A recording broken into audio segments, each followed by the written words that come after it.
औज़ु बिल्लाहि मिनश शैतानिर रजीम। बिस्मिल्लाहिर्रहमानिर्रहीम।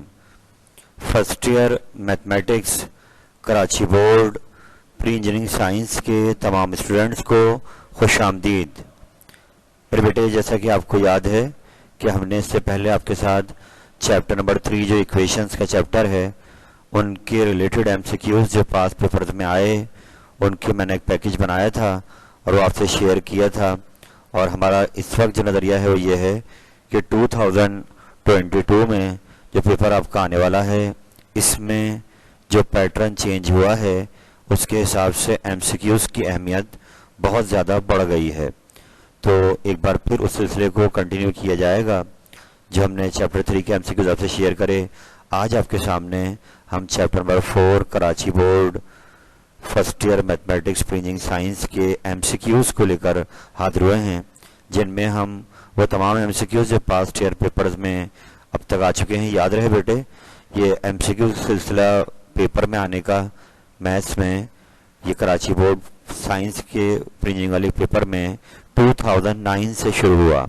इससे पहले एमसीक्यूज नहीं आ रहे थे, तो मैंने कोशिश की है इस पैकेज के अंदर कि तमाम एमसीक्यूज जो 2009 तक आपके पेपर में आए हैं उनको कवर किया जाए, चाहे वो सप्लीमेंट्री पर्चे में आए हों, एनुअल में आए हों। तो मेरी गुजारिश आपसे ये है कि आप सेक्शन ए जो आपके एमसीक्यूज का आने वाला है ये इस साल 40 मार्क्स का है। यकीनन इसमें चैप्टर 4 के एमसीक्यूज भी आएंगे, तो आप सबसे पहले जो इस पैकेज में एमसीक्यूज हैं उनको बिल्कुल क्लियर कट समझ लें, यानी बिल्कुल आपको डाउट ना हो कि इनमें ये एक ऑप्शन क्यों करेक्ट है बाकी 3 क्यों गलत हैं। अगर आप इस पर वर्किंग करेंगे तो इंशाअल्लाह ताला ये चैप्टर आपके लिए आसान हो जाएगा। एमसीक्यूज के वाले से 40 एमसीक्यूज में यकीनन कुछ एमसीक्यूज इस चैप्टर 4 से होंगे। तो आइए अपने आज के सिलसिले का आगाज करते हैं। तो बेटा, आज आपके सामने पहला एमसीक्यू दिखाई दे रहा है, पेपर में काफ़ी बार आ चुका है और बहुत अच्छा एमसीक्यू है कि आप इसको समझें और अपने डाउट्स क्लियर करें। आइए सवाल को समझते हैं। यहाँ पर 2 मैट्रिसेस की बात हो रही है। एक मैट्रिक्स का नाम ए है, दूसरे का नाम बी है, और दोनों मैट्रिक्स के हमें ऑर्डर दिए हुए हैं। ऑर्डर ऑफ मैट्रिक्स ये आपने 10वीं जमात में पढ़ा है। जब ऑर्डर बनाना तो किस मैट्रिक्स का हम देखते हैं उसमें कितनी रॉज हैं और कितने कॉलम हैं। रॉज की तादाद पहले आती है, पीछे मल्टीप्लाई का साइन लगाते हैं, फिर कॉलम्स की तादाद आती है। तो मैट्रिक्स ए को देखते हुए अंदाजा हो रहा है कि इसमें 2 रॉज हैं और 3 कॉलम है, ये इसका ऑर्डर है। ऐसी मैट्रिक्स बी के अंदर 3 रॉज हैं और 4 कॉलम हैं। सवाल को समझें, कह रहे हैं आपसे कि अगर इन दोनों मैट्रिक्स को मल्टीप्लाई कर दिया जाए यानी ए इंटू बी, तो 2 मैट्रिक्स का प्रोडक्ट एक नया मैट्रिक्स बनेगा। तो ये उनका ऑर्डर मांग रहा है कि बताइए जो नया मैट्रिक्स तैयार होगा उसमें कितनी रॉज होंगी और कितने कॉलम होंगे, ये हमारा सवाल है। तो याद रहे, पेपर में क्वेश्चन जहाँ पर 2 और 3 नंबर लिखे हुए आ रहे हैं, यहाँ पर कोई अल्फ़ाबेट लिखा भी आ सकता है, PQMN, इस टाइप का भी एग्जाम में आया हुआ है। तो आइए बस आपको याद ये रखना है कि ऑर्डर बनाते वक्त पहले क्या होती हैं रॉज, फिर क्या होते हैं कॉलम। अब ये प्रोडक्ट के बाद जो नया मैट्रिक्स तैयार होगा इन दोनों के, उसका ऑर्डर मांग रहा है। तो आए इसको देखते हैं किस तरीके से होगा। कि सबसे पहले तो हमें ये समझना पड़ेगा कि जो मैट्रिक्स ए का ऑर्डर दिया हुआ है 2 इंटू 3, उसके मीनिंग ये है कि उसमें 2 रॉज हैं और 3 कॉलम हैं। रॉज हॉरिजॉन्टल होती हैं और कॉलम वर्टिकल होते हैं। तो 2 रॉज और 3 कॉलम का ये मैट्रिक्स ए है। ऐसी जो मैट्रिक्स बी है उसमें 3 रॉज हैं और 4 कॉलम हैं।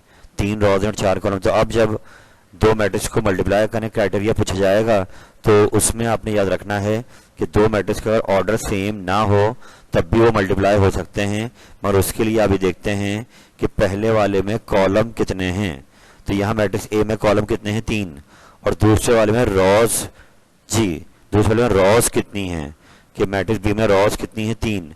तो अगर पहले वाले के कॉलम और दूसरे वाले की रॉज बराबर हों तो भी वो मैट्रिसेस मल्टीप्लाई हो जाएंगे।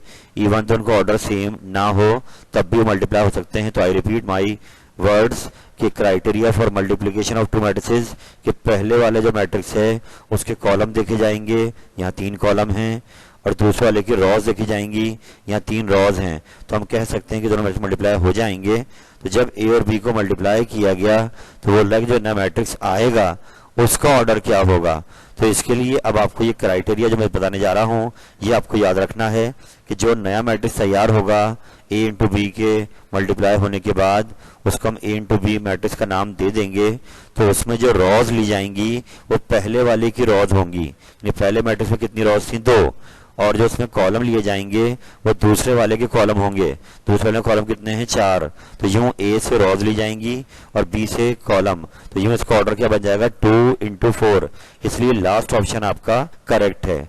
आई रिपीट माई वर्ड्स कि आपको जब दो मैट्रिक्स को मल्टीप्लाई करना होगा तो याद रहे कि पहले वाले के रॉज देखी जाएगी और दूसरे वाले के कॉलम, और वो मैट्रिक्स तैयार हो जाएगा जिसका भी ऑर्डर होगा, जो पहले से रॉज और दूसरे कॉलम ली जाएगी।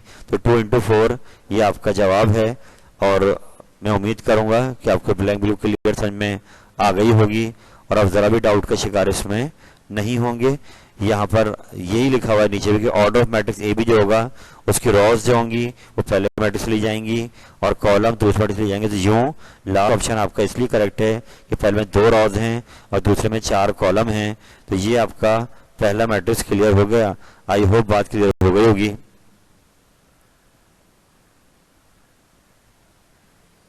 तो ये आपका जवाब आ गया है 2 इंटू 4, ये नए मैट्रिक्स का ऑर्डर आ गया है।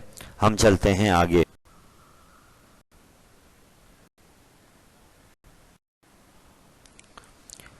तो बेटा ये अपने सिलसिले का आगाज कर रहे हैं, आगे बढ़ा रहे हैं काम को। एमसीक्यू नंबर 2 सामने आ रहा है, पास्ट ईयर में काफी बार आ चुका है। Just relax and calm down, Ratte की तरफ ना जाएं, लॉजिक को समझें। यहाँ कहा जा रहा है कि मैट्रिक्स है ए, जिसको क्या हुआ है, स्क्वायर मैट्रिक्स।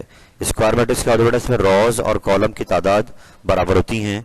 तो मैट्रिक्स ए एक स्क्वायर मैट्रिक्स है, मगर अभी में इससे कंसर्न नहीं है। आगे उन्होंने कहा है कि वो अगर सिंगुलर है, यानी अगर मैट्रिक्स ए को हम सिंगुलर कह रहे हैं तो उसके पीछे कौन सी वजह है। 4 ऑप्शंस आपको दिए हुए हैं, इनमें से करेक्ट ऑप्शन पिक करना है। तो बहुत ही आसान सा एमसीक्यू, ये आप मैट्रिक में पढ़ चुके हैं कि अगर किसी मैट्रिक्स का डिटर्मिनेंट निकाला जाए, उसकी मैग्नीट्यूड निकाली जाए, जो कि आप क्रैमर रूल में निकालते हैं डिटर्मिनेंट, और उसका आंसर क्या आ जाए 0, डिटर्मिनेंट का आंसर क्या आ जाए 0, तो हम कह देंगे कि वो मैट्रिक्स क्या है, सिंगुलर मैट्रिक्स है। तो अगर इन्होंने कह दिया है कि एक सिंगुलर मैट्रिक्स है तो लाजमी इसके डिटरमिनेंट का जवाब क्या होगा, 0। समझाया गया उसको ऐसे कि एक मैट्रिक्स मैंने आपके लिए आसानी के लिए लिया है कि ये मैट्रिक्स है, इसका निकाला जाए डिटरमिनेंट। अगर आप इसको एक्सपेंड करेंगे क्रैमर रूल को यूज करते हुए तो रिटर्न में इसका आंसर क्या आएगा, 0। तो ये मेन कंडीशन है उसके सिंगुलर होने की, यानी अगर मैट्रिक्स सिंगुलर है तो उसके डिटरमिनेंट ऑफ ए का आंसर क्या आएगा, 0। तो यूं सेकंड ऑप्शन आपका करेक्ट है। आई होप ये ब्लैंक आपको समझ में आ गई होगी कि कोई अगर आपसे कहता है कि डिटरमिनेंट 0 है तो मैट्रिक्स क्या होगा, सिंगुलर। कोई कहता है मैट्रिक्स सिंगुलर है तो डिटरमिनेंट का आंसर क्या आएगा, 0। इस कंडीशन को याद रखें, ये पास्ट ईयर में काफी बार आ चुकी है। हम चलते हैं आगे।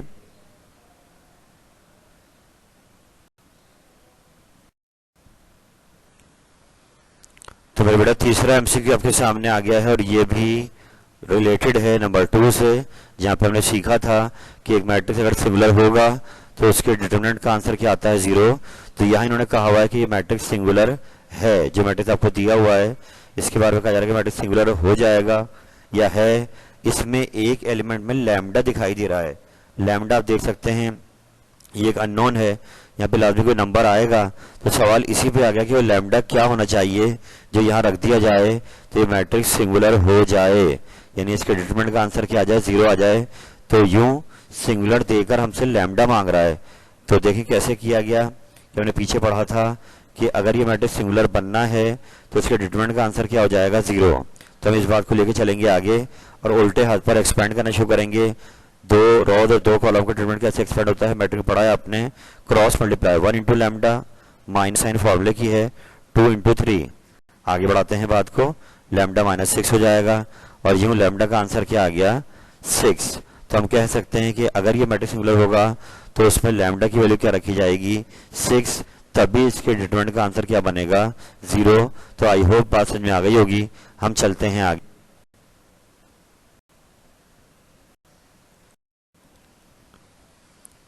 तो बड़ा काम को आगे बढ़ाते हैं। नंबर 4 ये पास्ट ईयर में आ चुका है कि I3 लिखा हुआ है मॉडुलस के अंदर, यानी मैग्नीट्यूड मांगी जा रही है या आप कह लें डिटरमिनेंट मांगा जा रहा है I3 का।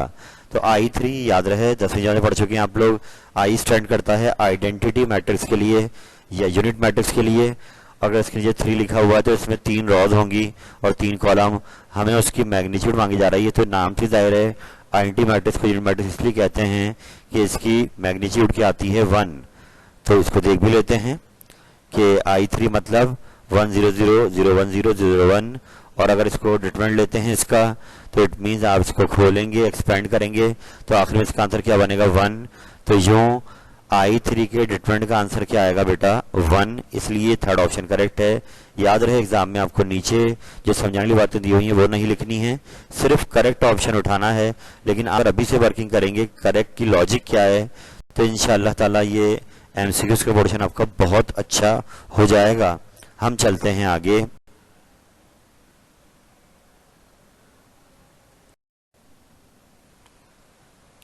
तो बड़े बड़े काम को आगे बढ़ाते हैं। अगला MCQ आ गया है सामने, जो पास्ट ईयर में आ चुका है। एक मैट्रिक्स हमें दिया हुआ है जो आपके सामने है, जिसमें आप देख सकते हैं कि डायगोनल में जो मेंबर आ रहे हैं ये डायगोनल है, इसमें जो मेंबर आ रहे हैं वो सब नॉन ज़ीरो हैं, बाकी सारे मेंबर्स क्या हैं 0। तो ये ख़ास किस्म की मैट्रिक्स है। ये आप चैप्टर 4 जब शुरू होगा तो टाइप्स ऑफ मैट्रिक्स दी हुई हैं 4.1 से पहले, तो आप उसको अगर अच्छा वर्कआउट कर लें तो ये MCQ आपके लिए आसान हो जाएगा। और मैं चाहता भी ये हूँ कि आप खुद भी सर्च करें कि जो सर ने लॉजिक समझाई है आखिरी बुक में कहाँ है। सर अगर ये कह रहे हैं कि ये आंसर करेक्ट है, ये ऑप्शन करेक्ट है, तो why you have to search also in the book, तो आपको एतमाद भी बढ़ेगा आपका। तो यहाँ पर बेटे टाइप ऑफ मैट्रिक्स है कि अगर डायगोनल के मेंबर नॉन ज़ीरो हों और बाकी सब ज़ीरो हों तो फिर इसका नाम क्या होगा। तो यहाँ पर एक ख्याल रखना है, डायगोनल मेंबर नॉन ज़ीरो तो हैं मगर उसके साथ साथ वो सेम भी हैं। नोट करें आप, सब जगह √3 आ रहा है। अगर एक एलिमेंट में √3 ना होता, कोई और मेंबर होता, तो फिर उसका नाम कहलाता है diagonal matrix. I repeat my words कि डायगोनल में अगर नॉन ज़ीरो आ रहे हैं, बाकी सारे ज़ीरो आ रहे हैं, तो वो एक्चुअली तो है डायगोनल मैट्रिक्स। मगर अगर ये तीनों एलिमेंट जो नॉन ज़ीरो हैं वो सेम हो जाएं तो अब वो कहलाएगा स्केलर मैट्रिक्स।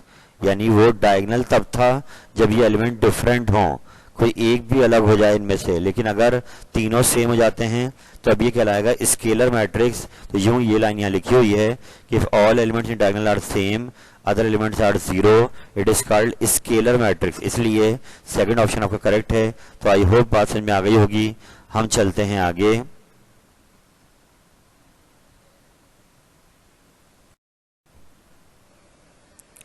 तो अब बढ़ते हैं आगे अगले सवाल की जानिब। एक मैट्रिक्स आपको दिया हुआ है जिसमें ओमेगा आ रहा है, ओमेगा स्क्वायर आ रहा है और ये इसका डिटरमिनेंट मांग रहा है। तो बहुत इजी है, ग्रामर में आप एक्सपेंशन सीख चुके हैं, डिटरमिनेंट कैसे खोला जाता है। तो यहाँ आप देखना चाहें तो देख सकते हैं, मैंने आपकी आसानी के लिए बता दिया कि हम इस ए का क्या निकालेंगे डिटरमिनेंट, और इसमें जहाँ जहाँ पर ओमेगा क्यूब आएगा वहाँ रख देंगे 1। तो आखिर में आप चेक करेंगे तो इसका आंसर क्या आ जाएगा 1 आ जाएगा, इसके डिटरमिनेंट का आंसर। तो इसलिए सेकेंड ऑप्शन आपका करेक्ट है। याद रहे पेपर में इस साल जो MCQs आएंगे उनका नंबर 1 होगा, तो ज़्यादा सॉल्व करने वाले नहीं होंगे, ज़्यादा टाइम किल नहीं करेंगे, इसलिए आपको बिल्कुल अप टू डेट होना ज़रूरी है। इस वक्त हम 2022 के हिसाब से MCQs की इंपॉर्टेंस को समझते हुए अपनी तवज्जो MCQs पे लगा रहे हैं। ये 40 MCQs आएंगे और इनमें से मैक्सिमम का सही होना बहुत ज़रूरी है। तो इसका ऑप्शन क्या है बेटा, सेकेंड ऑप्शन है 1। हम चलते हैं आगे।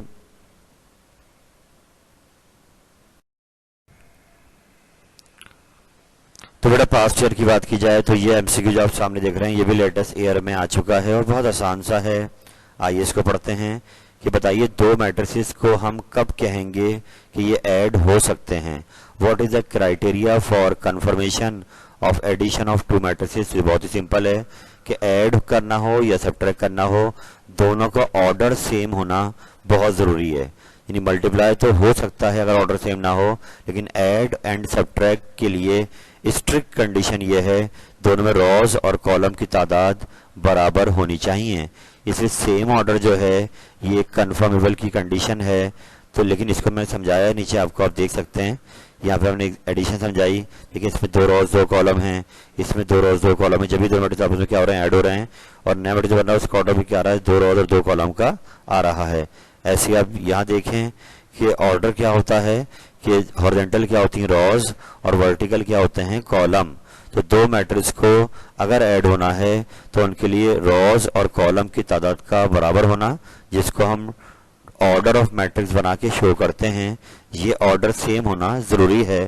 तो इसलिए सेकंड ऑप्शन आपका करेक्ट है, सेम ऑर्डर। हम चलते हैं आगे।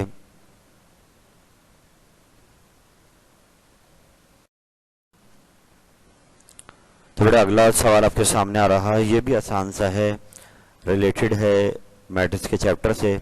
आए देखते हैं कि सवाल क्या कह रहा है। सवाल को देख लेते हैं जी।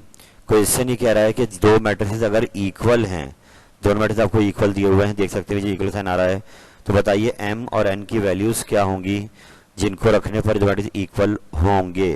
यानी m और n अभी यहाँ पे अननोन हैं, ये कोई नंबर्स आएंगे, उनकी वैल्यू मांगी जा रही है। तो बहुत ही सिंपल है बेटा, अगर दो मैट्रिक्स इक्वल होते हैं तो उनकी हर पोजीशन का कॉरेस्पॉन्डिंग एलिमेंट क्या होता है, इक्वल। तो अब यहाँ पर देखें 3 3 के बराबर है, 6 6 के बराबर है। m और n की वैल्यूज निकालनी, तो इसके लिए थोड़ा काम करना पड़ेगा कि हम जब मैट्रिक्स को कंपेयर कराएंगे तो m+4 किसके इक्वल आ रहा है इस पोजीशन में, 6 के। कि यहाँ m+4 है तो यहाँ क्या है 6, इनको इक्वल करा हमने तो 4 माइनस हो जाएगा और m की वैल्यू क्या आ जाएगी 2। जबकि n यहाँ पर है तो यहाँ पोजीशन में कह रहा है 2, तो m की वैल्यू भी 2 आ रही है और n की वैल्यू 2 आ रही है, इसलिए सेकंड ऑप्शन आपका करेक्ट है। सवाल ये था कि अगर दो मैट्रिक्स को इक्वल होना है तो m और n की जगह पे क्या नंबर आना चाहिए, तो वो आ गया है m भी 2 है और n भी 2 है। आई होप बात समझ में आ गई होगी। हम चलते हैं आगे।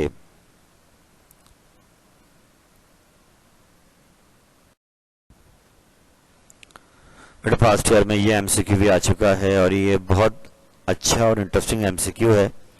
याद रहे बेटा कि अगर आपको बहुत ज़्यादा फिक्र है इसकी, तो आप चैप्टर 4 को बुक से पढ़ें और वो पॉइंट्स कवर करें जो आपने क्वेश्चन में बार बार नहीं देखे हैं।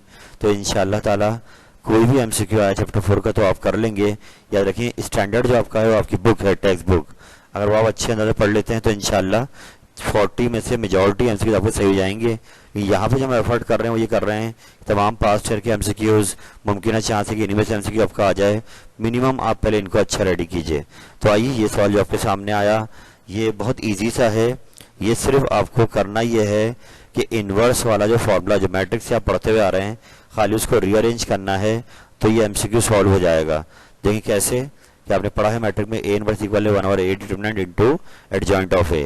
तो यहाँ पर अगर आप देखें तो डिटरमिनेंट a इनवर्स से क्या हो रहा है, मल्टीप्लाई हो रहा है, तो ये डिवाइड हो रहा है, लेफ्ट है क्या हो जाएगा मल्टीप्लाई। तो इसको जब वहाँ ले गए determinant of a into a inverse तो इक्वल हो जाएगा एडजॉइंट ऑफ a के।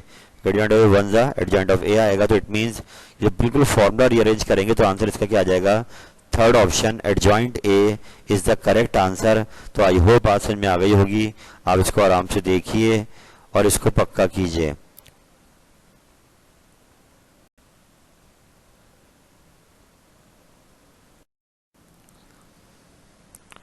तो बेटा अगला इंपॉर्टेंट एमसीक्यू आपके सामने आ रहा है और मुमकिन चांस है एग्जाम में आ सकता है कि आपको दो मैट्रिसेस को मल्टीप्लाई कर कर उनके ऊपर ट्रांसपोज लगा के दिया हुआ है। आप सवाल को आराम से देखिए, ये प्रॉपर्टी है जो चैप्टर 4 में आपको मिल जाएगी। आई थिंक 4.3 या 4.4 से पहले आपको प्रॉपर्टी दिखाई दे देगी कि ए और बी अगर दो मैट्रिसेस हैं और मल्टीप्लाई हो सकते हैं तो बताएं अगर उनका ट्रांसपोज लिया जाए, ए इंटू बी अंदर मल्टीप्लाई कर रहे हैं ऊपर ट्रांसपोज लगा रहे हैं, तो ट्रांसपोज जब खुलेगा इन दोनों पर तो किस अंदाज में खुलेगा, राइट साइड किसकी इक्वल होगी। तो बेटा इसको याद कर लीजिए, ये हमेशा उल्टा खुलेगा, यानी अंदर जो भी ऑर्डर होगा आप उसको रिवर्स कर देंगे और फिर उन पर ट्रांसपोज अलग अलग कर देंगे। यानी एक प्रॉपर्टी है कि a इंटू बी के अगर होल पे ट्रांसपोज लगा हुआ है, जब ट्रांसपोज अलग अलग होगा तो b पे पहले आएगा और a पे बाद में। याद रहे मैट्रिक्स की अलजबरा हमारी अलजबरा से डिफरेंट है। यहाँ पर कम्यूटेटिव प्रॉपर्टीज हम बोलते हैं 2 4 द 8 या 4 2 द 8, हमारे अलजबरा तो 8 ही आंसर आता है। लेकिन मैट्रिक्स के अलजबरा में अगर आप जगह चेंज कर देंगे, पोजीशन चेंज कर देंगे मैट्रिसेस की, आगे पीछे कर देंगे उनको, तो उनके मल्टीप्लाई का आंसर क्या हो जाता है, चेंज हो जाता है इन जनरल कंडीशन। तो हम कह सकते हैं कि यहाँ पर जब ट्रांसपोज खुलेगा तो वो पोजीशन चेंज कर देगा, बी पहले लिखना है और ए बाद में। इस ब्लैंक को आप याद कर लें, काफ़ी चांस है कि ये ट्रांसफर प्रॉपर्टी आपके एग्जाम में आ सकती है। 3 हो तब भी ऐसी होगा, पहले सी आ जाएगा ट्रांसफर उस पर, फिर बी फिर ए, यानी ऑर्डर अंदर करना होगा, जगह चेंज करनी होगी, ट्रांसफर सेपरेट हो जाएगा।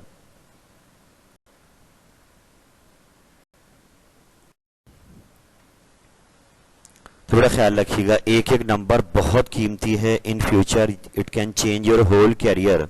ये आपकी प्रायोरिटीज़ को, जो जहाँ पे आप अपना ड्रीम ट्रू करना चाहते हैं, जो कुछ भी इंटरव्यू अचीव करना चाहते हैं, उसमें एक एक नंबर गोल्ड है आपके लिए। तो you have to fight for single MCQ. तो आते हैं सामने जो आपको नज़र आ रहा है, ये प्रॉपर्टी भी आ सकती है। जैसे पहले ट्रांसपोज आया, अगर यहाँ पर इन्वर्स लगा जाए ऊपर, तो इस सूरत में भी आप याद कर लें कि जब ये इन्वर्स तीनों में सेपरेट होगा तो ये भी ऑर्डर चेंज कर देगा, यानी ए पहले आ जाएगा, बी बाद में, फिर सी। इसलिए फर्स्ट ऑप्शन करेक्ट है। यानी प्रॉपर्टी है ये कि इन्वर्स भी जब खुलेगा, तीन ऐसे मल्टीपल मल्टीप्लाई हो रहे हैं आपस में, तो इन्वर्स सेपरेट तो हो जाएगा उन पर, और उनकी जगह चेंज कर देगा।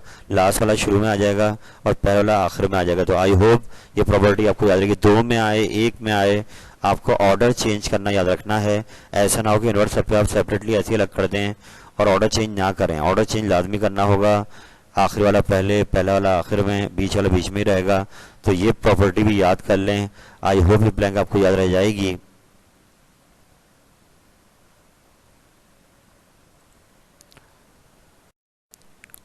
अल्हम्दुलिल्लाह रब्बिल आलमीन। अल्लाह ताला की दी हुई अता से मैंने आपके सामने आज first year mathematics chapter number 4 matrices and determinant के जो एमसीक्यूज हैं, जो कि पास पेपर में काफ़ी बार आ चुके हैं और 2022 में जिनके आने का चांस बहुत ज़्यादा है, उनका एक पैकेज बना के आपके सामने पेश करा।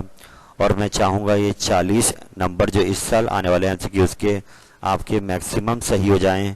और तो you should need to keep in touch with the channel कि मैं जहाँ पर साथ साथ आपके लिए ये एमसीक्यूज हर चैप्टर के अपलोड करूँगा इंशाअल्लाह ताला। बीच में थोड़ा सा मसरूफियात थी, इसलिए चैप्टर 3 के बाद चैप्टर 4 में काफ़ी गैप आया, बट आई होप, और मैं इंशाअल्लाह भरपूर कोशिश करूँगा कि I can complete these packages of MCQs as soon as possible, so that you can get maximum time to repeat them, refresh them, understanding the logic behind them. और ये इंशाअल्लाह बेहतरीन तरीके से आपका सेक्शन ए एमसीक्यूज का cover हो जाए। तो मैं उम्मीद करूँगा आप ये आज वाले पैकेज से भरपूर फ़ायदा उठाएंगे। इससे पहले चैप्टर 3 मैंने बनाया है, उनके एमसीक्यूज को अच्छा कर लें। और मैं इंशाअल्लाह पेपर तक आपको ये एमसीक्यूज का पोर्शन, अल्लाह से पूरी उम्मीद करता हूँ कि मुझे ताकत मिल जाए कि मैं आपसे ये पोर्शन अच्छा तैयार करवा लूँ और आप पेपर में इसमें मैक्सिमम मार्क्स लेकर आएँ। तो याद रखें बेटा, इंटर के बाद आपको ई कैट और एम कैट, ई कैट का टेस्ट भी देना होगा, तो वहाँ भी एमसीक्यूज जो आप समझेंगे ये आपको बहुत हेल्प करेंगे। तो आई होप कि आपको आज का पैकेज बहुत अच्छा लगा होगा। इस उम्मीद के साथ कि अल्लाह ताला कदमों को मजबूती अता फरमाए, आपको भरपूर सेहत अता फरमाए और एग्ज़ाम 2022 आपके बहुत शानदार हो जाएं और आप इसमें एक अच्छा रिजल्ट लेकर आएँ। Keep in touch. अल्लाह हाफिज़, फ़ी अमानिल्लाह। अल्लाह ताला आपका हामी नासिर हो। अल्लाह हाफिज़।